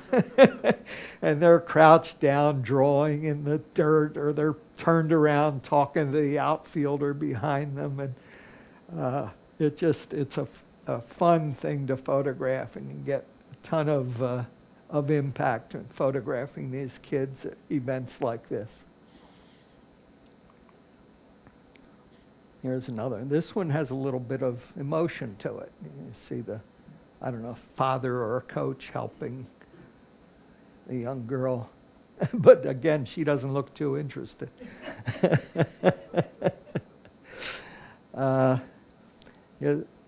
Equal time to my older grandson. Here's an action photo of him playing soccer. So some impact there. Colors. The ball, again, action. Here's an event that I went to. It wasn't an event, but it turned into an event, and it turned into a community service event, at least for me personally. I went to League Park one day. League Park is Cleveland's original Major League Baseball stadium. It's buried in the midst of, it's a couple blocks east of East 55th Street, and I forget the street that it's on, but it's got quite a history. And I've been there a number of times. What's left of the building of the stadium is very little, although they've turned it into a baseball museum, and if you like baseball, it's really worth a visit. When I first went there, the field itself was just a neglected big grass field, which had been the baseball field. And it's in a rundown neighborhood. But the next time I went back, which was this time, they had resurfaced it with artificial turf, which I have mixed emotions about, because I'm glad they saved this historic field, but it just shouldn't be artificial turf. But I understand why it is, because just upkeep, it's much easier. But I have a hard time getting over the artificial turf. But anyway, so I was visiting this one day, and turned out they were having a vintage baseball game there, and they I was there with two other CPS members. We just happened to go there on our own. And they saw us with cameras, and for some reason, they asked me if I had a bigger camera, bigger lens. And they asked me if I would take some photographs for them. So I agreed, and I supplied the museum with these photos. So it wound up being sort of a, community service project for the museum there. But it's also, if you can photograph some of these vintage baseball games, they're really, really neat to photograph. So this is one of the players. They dress in period uniforms. Most of these games are 1800s. They decide before each game what year's rules they will play by, because it's somewhat different. They didn't wear gloves. They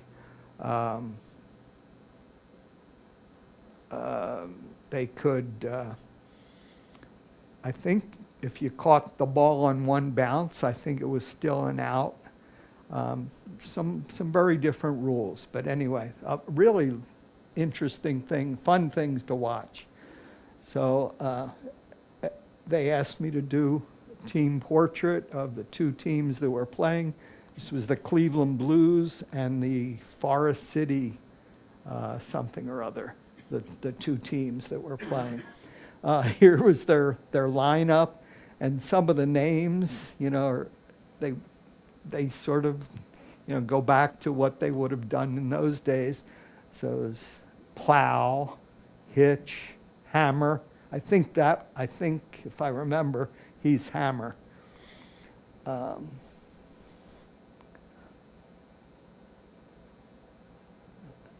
know, Bristles, Stump, really sort of entertaining names. And then, you know, here they are playing. You can see here the artificial turf, which, yeah.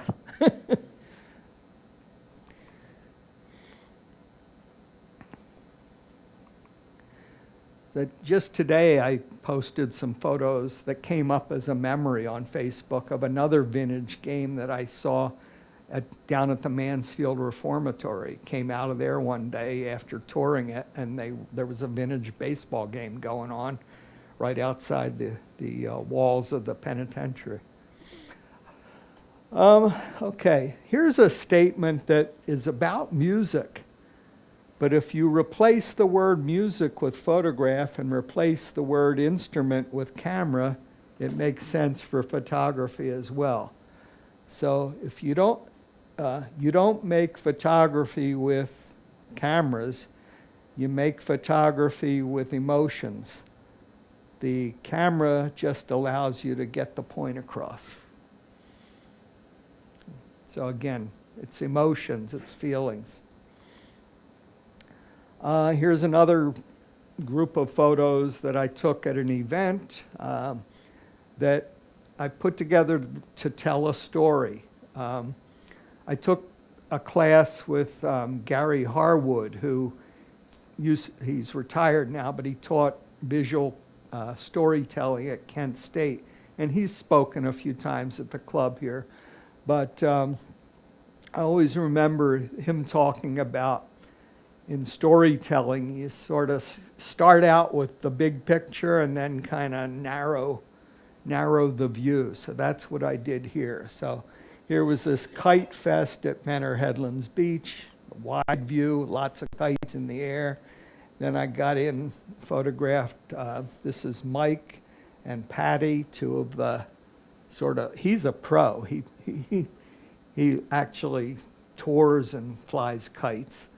I talked to him quite a bit. Here he is, you know, even closer up.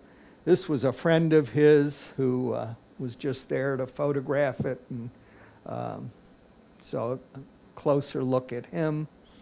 So starting wide or broad and narrowing in to kind of tell the story, and then coming up with a photo like this, which is just an unusual photo, looking for, you know, spending time looking for something like this where I've got him in the middle of this kite. This was actually a different event. This was this year at that beach fest. But there were a lot of kites there too. This was another event that I photographed for the Seidman Cancer Center at University Hospitals. So it was a charity event, and it's called the 5-Star Sensation. They do it every couple years where they bring chefs in from all over the country.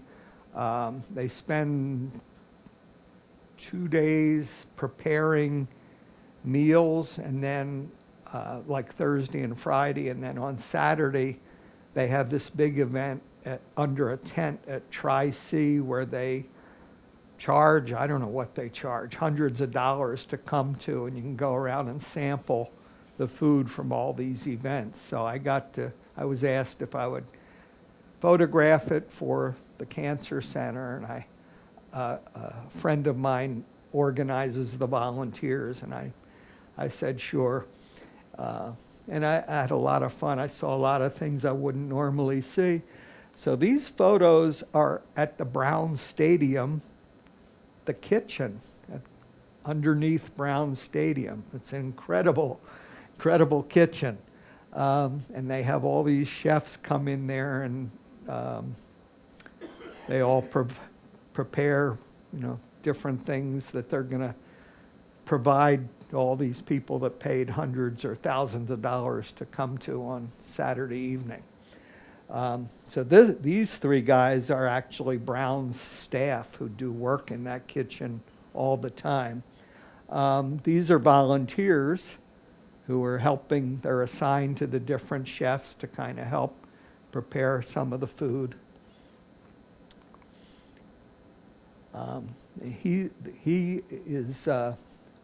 He works for this guy.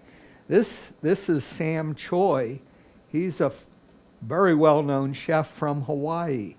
He kind of started the Pan-Asian food craze, and one of the friendliest people I've ever gotten to meet. He just was, every time I got to, came across him or was photographing him, he would be the most cooperative person you'd ever want to work with. And in fact, sometimes you had to kind of tell him, I just want candids, I don't want this kind of stuff. But he just was a pleasure to work with, and he was one of his staff from his restaurant in Hawaii.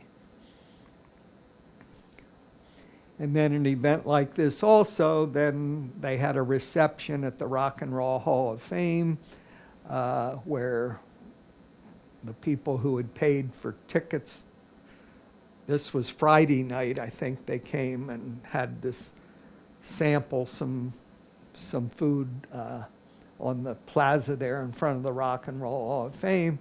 And so I had to also, kind of take portraits of people if they wanted their portraits taken.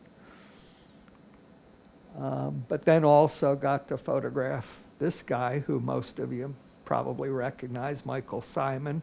He was sort of the host of it this year that I did it. And this is a gentleman by the name of Farmer Jones. He has a farm, I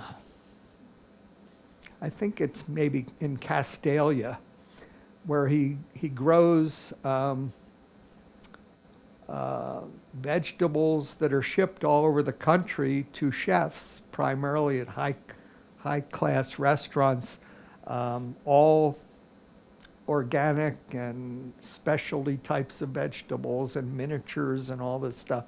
He's pretty well known around the world, and unfortunately, just maybe a year and a half, 2 years ago, one of his buildings burned down. It was a big story on the news.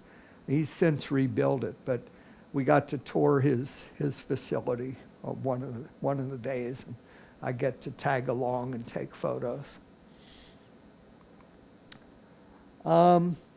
This is a little story I did on my own, a little documentary project involving one of our members. This is Mariah Kaiser.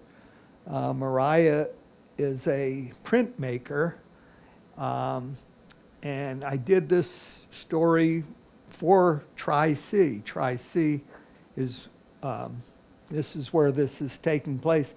They have a print lab in their art department where they teach printmaking, and Mariah is taking classes there, and then she still goes to be able to work in this print lab like once or twice a week.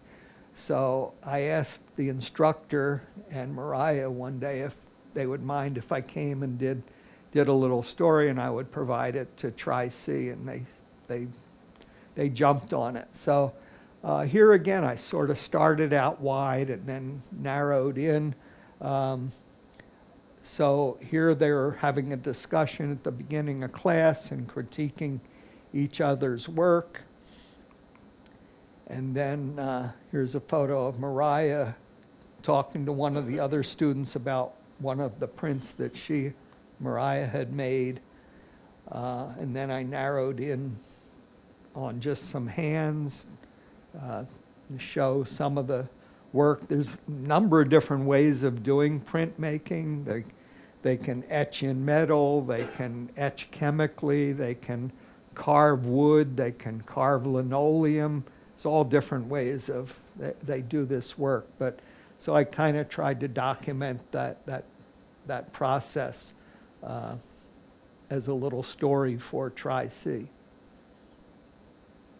Hands can be something that also have a lot of impact.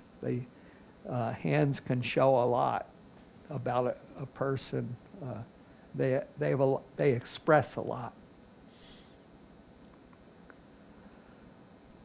Jerry Gionis is a well-known wedding and portrait photographer, said about photos and about impact, make people laugh, cry, or hold their breath.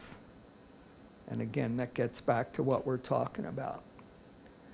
So here are a couple of some of my ballet photos that they have that wow factor again because of the lighting, the costumes, the act, the act itself.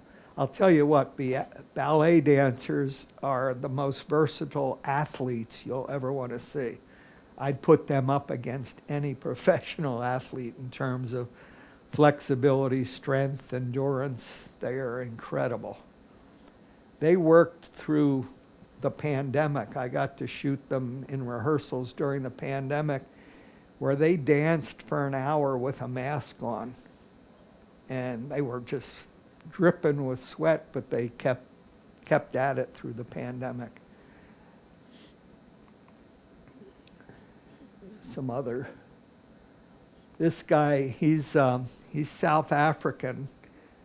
He goes by SK because nobody can say his full name. But he's incredibly athletic. His leaps are like, nobody can leap as high as he does. And the women all love to look at him. So he's really, and he's a really nice guy. This was a performance they did. It was in memory of, I can't remember the dancer's name, but it was a dancer in the Cleveland community who died of AIDS. And they did this performance that basically was sort of about his life. Here's some dramatic leaps. And again, so these are provided to the company for their promotions and so on. This is my favorite. Almost every year they do this performance to Bolero, a song or whatever you want to call it. It's a song that is very dramatic. The whole dance is sort of about bullfighting. And they all wear these black costumes, and then there's one dancer with a red cape, and it really gets your blood going. The Soapbox Derby. This was a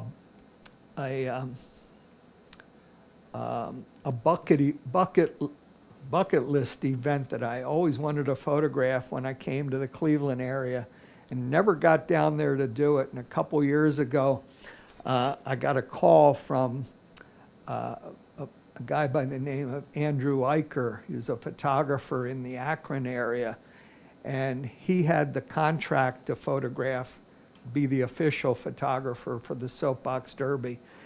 And he asked me if I would want to work for him. And I said, sure. Get to do this and get paid for it as well. So I agreed to do it. And it was a really neat event.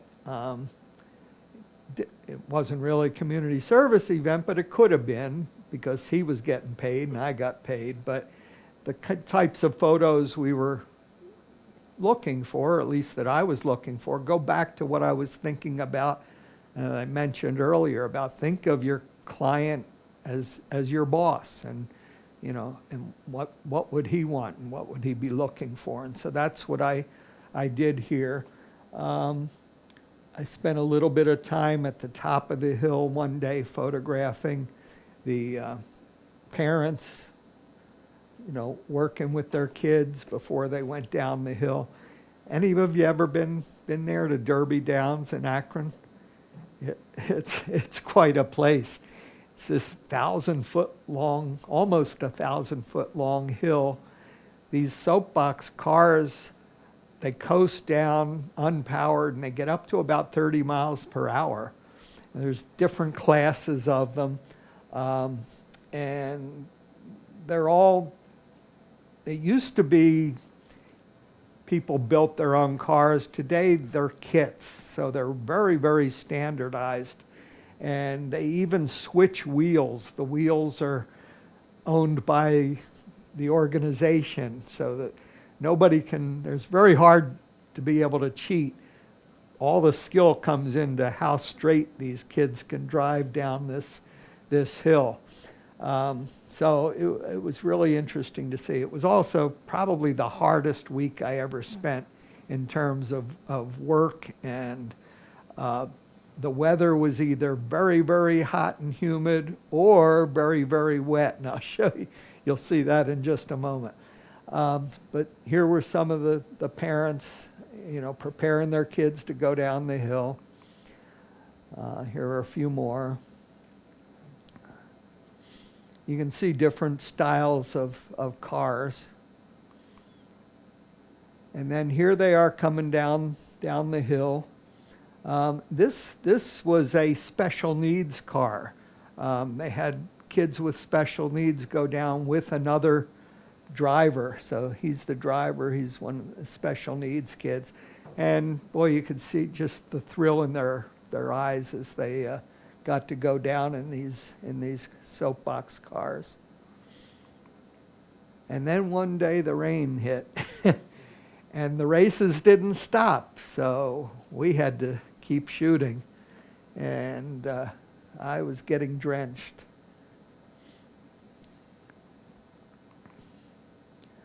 And then most of the time I spent at the finish line. I kind of decided I didn't want to be walking up and down that hill 20 times a day. So I kind of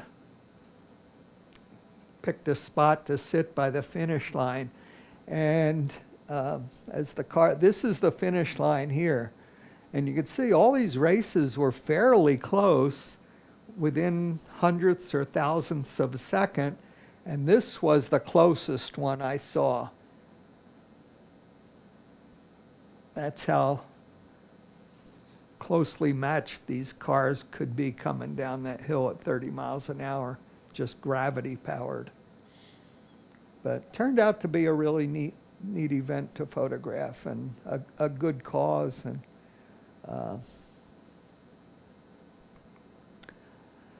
so some additional tips. This is something a lot of photographers, I think, don't think of or don't want to take the time to do. But a lot of great photos, the photos with a lot of impact, often you have to wait for them. They're not always happening. So be patient. Sometimes just sit still, wait for the photos to happen. They're not happening all the time. Get as close as you possibly can. I used to be one of those photographers that would shoot with a long lens from as far away as I could be. And then I went to the documentary workshop in Missoula, and they talked about, get in their face. And so I had to get more comfortable with that. And it's scary. People in the club ask me all the time, about photographing other people. I found, quite frankly, people love to be photographed. I can count on one hand how many times people have told me, no, don't photograph them. Really, less than 5 times in 40 years. I have more problems with people coming up to me when they see my camera and saying, hey, mister, take my picture. Or putting on a funny pose when I want a candid photo of them. So I usually tell them, yeah, I'll take that. And then I'll say, now just do your thing. And then I'll shoot them being a little more natural. Try and get faces rather than the backs of people. Get actions and expressions. Look for and shoot from interesting angles. Explore the subject. Look for different perspectives. Look for different views of things. Don't just look, but see. Really pay attention to what you're shooting. Here was an event. This was another one that I just did for myself, but could have been a community service event. So this was a cross-country ski race at the Lake Metro Parks. Shot the start. Then I went and wandered off onto the course in some different places and photographed. This was shortly after the start. He's actually a friend of mine. He's a professional photographer, Jim Barron, professional photographer in Cleveland. Then I went into the woods and found this place where the trail came by, where they came down a hill and then had to make a turn. So I spent some time there photographing them as they came into this turn.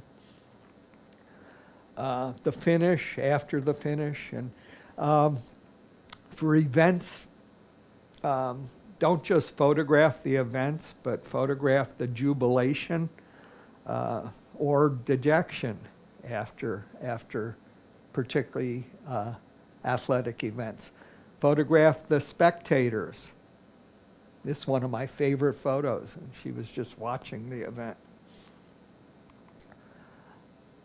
This was a community service project. We photographed the Rite Aid Marathon a few years ago.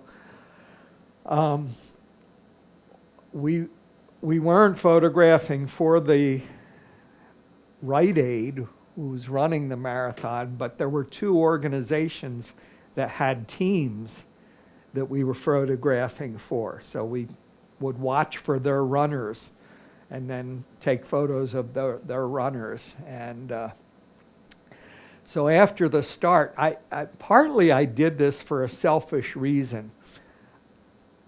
The course started at Brown Stadium and it went up across the Main Avenue Bridge.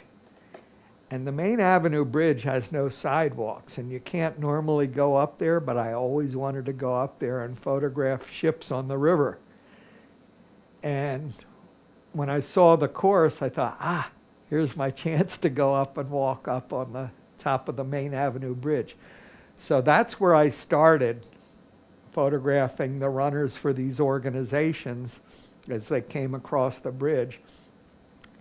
And just an aside, when you got a couple thousand people running across a bridge, you would not believe how much that bridge moves up and down. And if you want to talk about something unsettling, think about being on a concrete and steel bridge when it's doing this. But anyway, so after everybody went across the bridge, I decided to go back to my car and drive to somewhere where they had one of the water stations, thinking I'd just photograph some people drinking water and the volunteers handing out water. And I never thought about this, but these made better photographs in terms of photos with impact of the runners not drinking the water, but throwing them in their face and on top of their head to cool off. Arrive early at events. Sometimes you'll get pictures of the setup that might be interesting.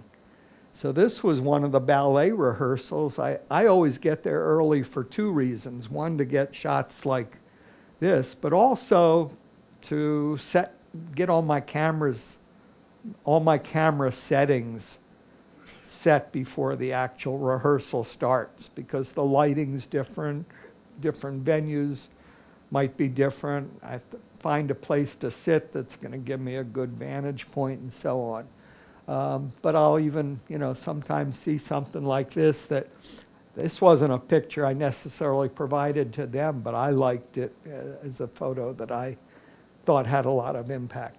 And then this was one morning one of the mornings at the Soapbox Derby, when I got there early, before anything had started, and I went up on the bridge right above the finish line, and I saw this poor guy with a leaf blower cleaning off the track.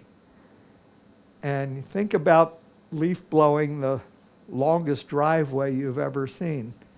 He had to blow that entire 1,000-foot track off before the racing started every morning.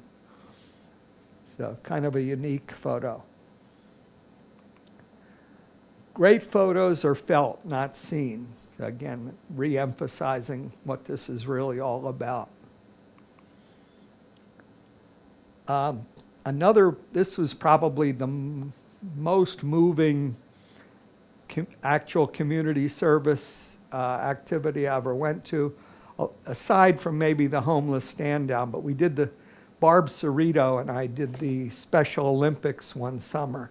And these are photos from the Special Olympics. And just, look at the effort, look at the expressions, and you can just see how meaningful this event is to, they're not all kids, some of them are adults, but really powerful photos, I think. You look at the expressions here.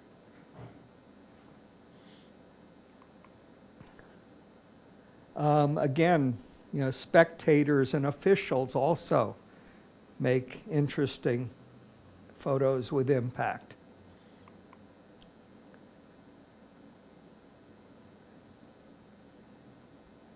Getting their awards.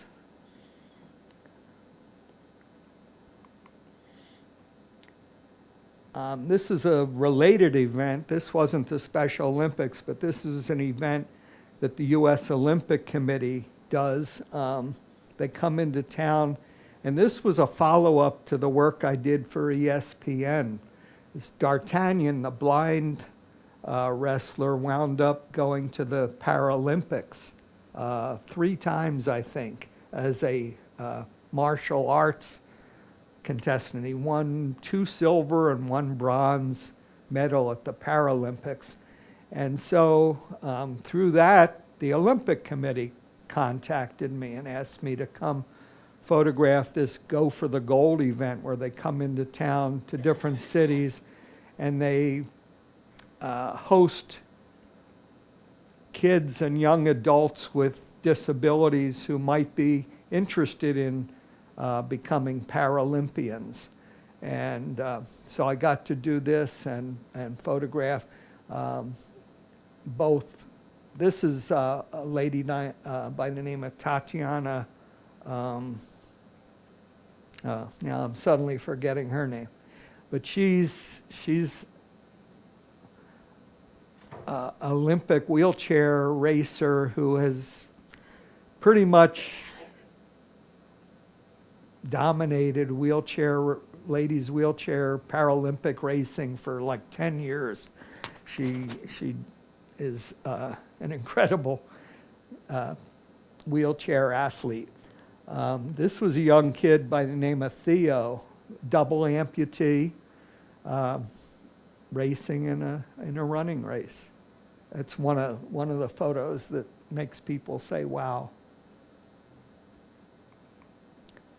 Here's Tatiana working with a young girl who was interested in learning how to be a wheelchair racer.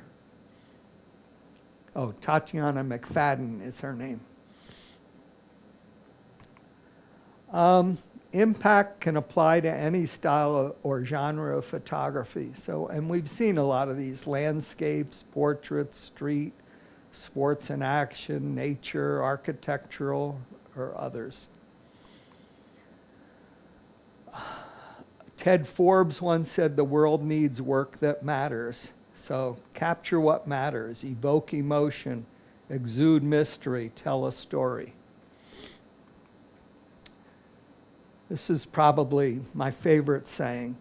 Always shoot what you can't help but shoot. Look for those photos that just call you. John Loengard was one of the editors of Life magazine. Be different. Look for, don't be among the pack of photographers that are all doing the same thing. Go off and find your own place to shoot so your photos stand out and different from everyone else. Learn to edit your work, and don't show your bad stuff. As I said, when I may shoot 100 photos or 2,000, 3,000 photos, and then I'll go back and find only the best that I'll submit. When I see people, not related to community service necessarily, but when I see people on Facebook that photograph or post 30-some photos, 60-some photos, I'm only going to look at the ones that are on the screen. And I think most people are like that. Sometimes when I do look through those dozens and dozens of photos, so many of them are alike. They're just the same, half a second later. Find your best ones, whether it's for community service or your own use. Just pick your best and put those out there. I probably have 350,000 photos on hard drives. Maybe 5% of them are ones I've ever done anything with. Sometimes I'll go back and I look at and find something. I say, oh, that's not so bad. I can do something with that. But, if I go out on a shoot and I post something or I do a shoot for pay or community service, I only give them the best ones. I don't give them my bad stuff. And professional photographers will tell you the same thing. I say the most important thing to them is learning to edit, picking the best and ignoring the rest. Okay, so this is the other end, the real end. And I thank you for your attention. This was a lot longer than I usually go, but often I'm too short. So I appreciate you all who stuck around and hope you got something out of it. Thank you. Thanks, Kolman. For those of you who are the 99 volunteers we have for community service, me being one of them, and I've never gone out and done one, so I'm like spurred on to do that. Thanks for a lot of things I'll be thinking about. I just want to know who's going to be doing the documentary on you. So everybody here, thanks for coming. Those of you at home, thanks for watching, and please consider coming to the club sometime. Good night, everyone.